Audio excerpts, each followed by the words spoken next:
Attention ce pressing. Bien joué. Romeo Overman dans l'axe. Et là, il n'y a plus qu'à la mettre au fond.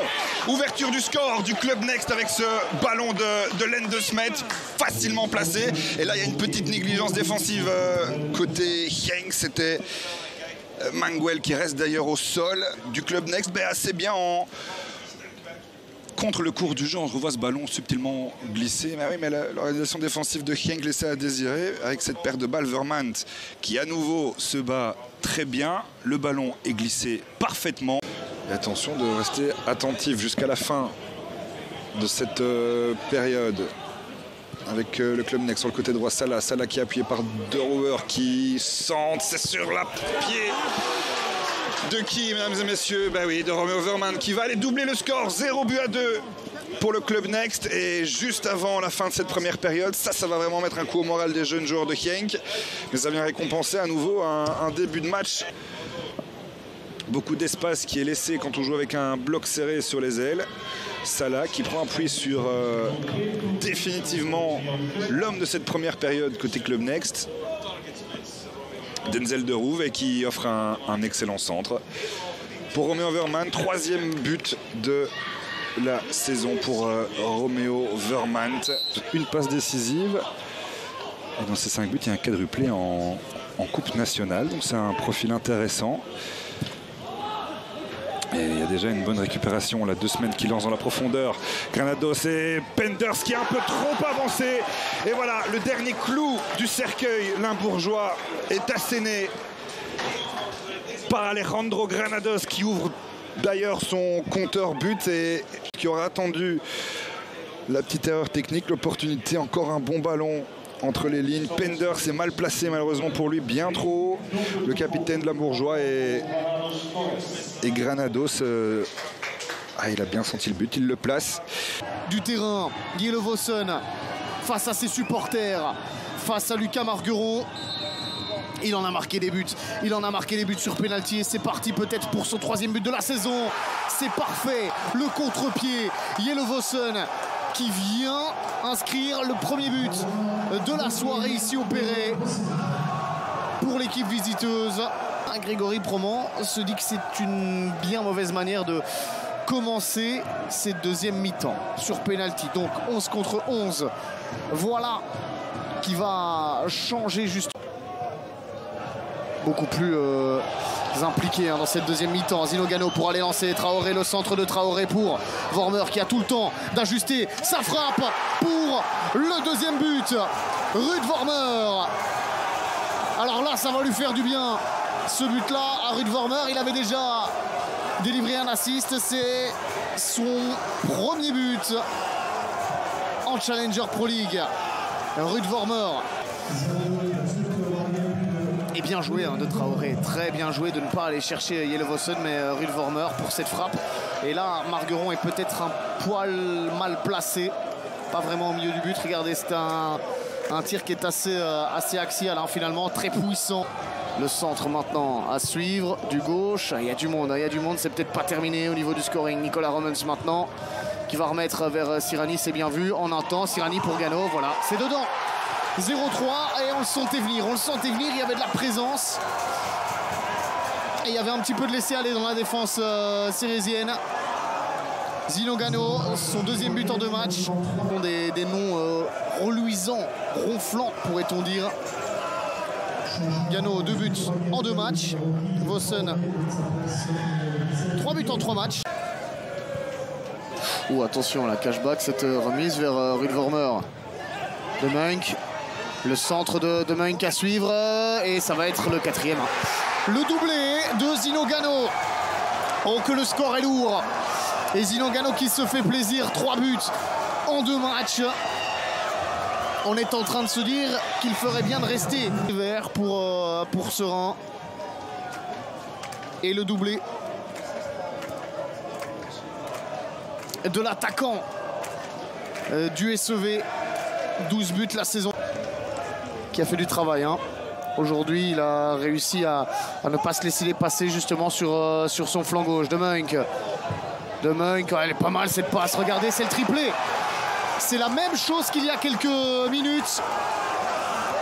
De Munk qui envoie une petite praline sur un plateau d'argent de Zinho Gano.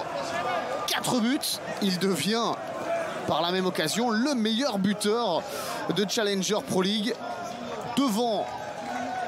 C'est pour le Moine. Anne. Sur de crainte, Granel qui cherche Vancho. Vancho, Vetokele, là on se met dans une bonne position. On se met dans une bonne position et Lommel punit Daines pour son manque d'efficacité. But d'Arthur Sales, pratiquement à l'heure de jeu. On va revoir, c'est allé très très vite avec encore un Zanon Vancho qui fait la différence et qui va chercher Arthur Sales plein axe. Je pense qu'il cherchait plutôt Vetokele, mais voilà, si Sales se met dans une bonne position, il était sans doute mieux mis avec Vetokele pour reprendre ça de l'intérieur du pied gauche. Ah, il a déjà délivré un assist, Kevin Kiss, depuis le début de la saison. Et pourquoi pas un deuxième ici? Eh bien non, mais ça finit quand même au fond. Le but inscrit par Dan Soko en renard de surface. Alors que dans un premier temps, ce ballon avait échoué sur le poteau et Dan Soko est venu pousser tout cela. C'était assez confus, mais c'est à nouveau magnifiquement bien donné par Kiss, qui reprend cela de la tête. Là en première zone, j'ai pas trop bien vu qui c'était. Pour ensuite les amener aux attaquants, en l'occurrence Ismaël et Koyalipou. Voici Koopman à nouveau, c'est un bon ballon pour Enchar. Et là, le but, l'égalisation, c'est une magnifique séquence de Beveren, qui est le mouvement collectif. Et là, on voit directement l'apport de Koopman. C'est une montée au jeu payante. On va revoir tout cela. Koopman récupère le petit coup d'œil, il prend l'information et il donne à Enchar. Et ensuite, l'assist. Tout à l'heure, le but du Patro était venu exactement du même coin du terrain et c'était sur coup franc. Et pourquoi pas ici, Kiss, le but, oui, le 2-1, incroyable, le Patron qui repasse devant. Et c'est qui là-bas qui a été inscrire ce but? Eh bien, je pense que c'est Korstiens. Ah, c'est la folie ici dans les tribunes. On revoit ce but. Ah, et ouais, il passe complètement à côté là. Reus, le gardien de Beveren qui est surmonté complètement. Et c'est Korstiens. Le jeu se poursuit. Thibaut Van Acker avec Brebels. Van Acker toujours. Okansi assez remuant dans ses premiers instants. Van Acker, le centre. Oh, l'arrêt, c'est dedans. Et bien voilà. Ah, il a pris le dessus sur son défenseur, Obi Oularé. Et il débloque son compteur but dans cette Challenger Pro League. Et après moins de 10 minutes, à Xavier JS. Et il y a cet excellent centre de Van Acker. Et puis le duel perdu par Gilles Ruyssen. Ah oui, malheureux. Obi Oularé qui a mis son pied là pour devancer. Pour l'instant, c'est pas mal. Et on renverse. Oh, ça c'est pas mal ce ballon. La remise de la tête. Et c'est l'égalisation. Et bien voilà. Avec l'Allemand. Eh bien, ça n'a pas traîné. Avec déjà l'égalisation. Dans la défense lilloise avec ce ballon là dans le dos. Il y a un mauvais repositionnement défensif, notamment de El Touy qui n'a pas assuré la couverture. Et donc cette remise solide d'Ilan Ragol à se farcir. Et le centre ici en retrait. Et la reprise. Ah, et voilà. Et bien voilà, ça devait arriver. Avec toutes ces occasions loupées par Dender, je vous avais dit, ils allaient se faire punir. Et là, eh bien c'est malheureusement, ah que c'est dur pour Dender, c'est cruel, mais c'est le foot. Et cette reprise, oui,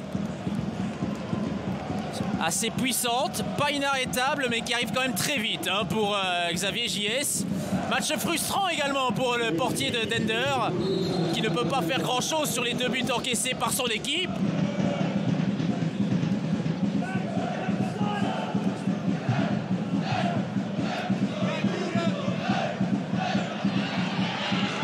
attention ici. Ouais, ça c'est un bon ballon. Ça va être le 2-2 ça. Ouais, bien voilà. Enfin, j'ai envie de dire pour Dender avec cette égalisation. Elle est archi sur cet excellent ballon de Hens et la pêche. Et il a eu sa première occasion. Il a faim après avoir débloqué son compteur justement face au Standard de Liège. Ça c'est pas mal du tout. Le jeu en triangle avec Dostio qui se retourne. Et la frappe de Dostio, ça va être dedans. Le premier but il est pour le RFC Liège. Le premier but qui tombe avec un assist du capitaine. Et il me semble que c'est Damien Mouchon qui a été inscrire ce but. Le capitaine qui va montrer le chemin. Et ça c'est superbe, hein. Ça vient d'une touche et puis il arrive à se retourner, à aller faire cette passe. Ouais, c'est vrai que c'est un petit peu dévié, hein. C'est dévié par le défenseur. Et puis par contre là, il y a de la présence. C'est ça aussi que voulait mettre en place Gaëtan Anglebert. Monde professionnel avec toutes les circonstances, hein, les caméras, les journalistes. Et ça par contre c'est très bien joué. Voilà, il est là. Le but d'Adriano Bertaccini. On était justement en train de dire que Liège pouvait dérouler sereinement. Et c'est ce qu'ils font sur ce flanc gauche encore une fois. La 5e est la bonne pour Bertaccini qui vient inscrire son 2e but de la saison. Et quel débordement encore une fois. Allez, le dégagement, le jeu qui a été quelque peu interrompu durant l'espace d'une bonne minute là. Chabi avec Chevalier, ce ballon intéressant. Et ce ballon qui termine au fond des filets de Rick Verkotteren. Healy. Seconde période, presté par les hommes d'Arnaud Mercier. On revoit le contre favorable et puis là, il est tout seul et il ne se pose pas de questions, Irlandais. Il est servi par Teddy Chevalier et le geste, la position du corps, l'équilibre est parfait. Matthew Healy, 1-0.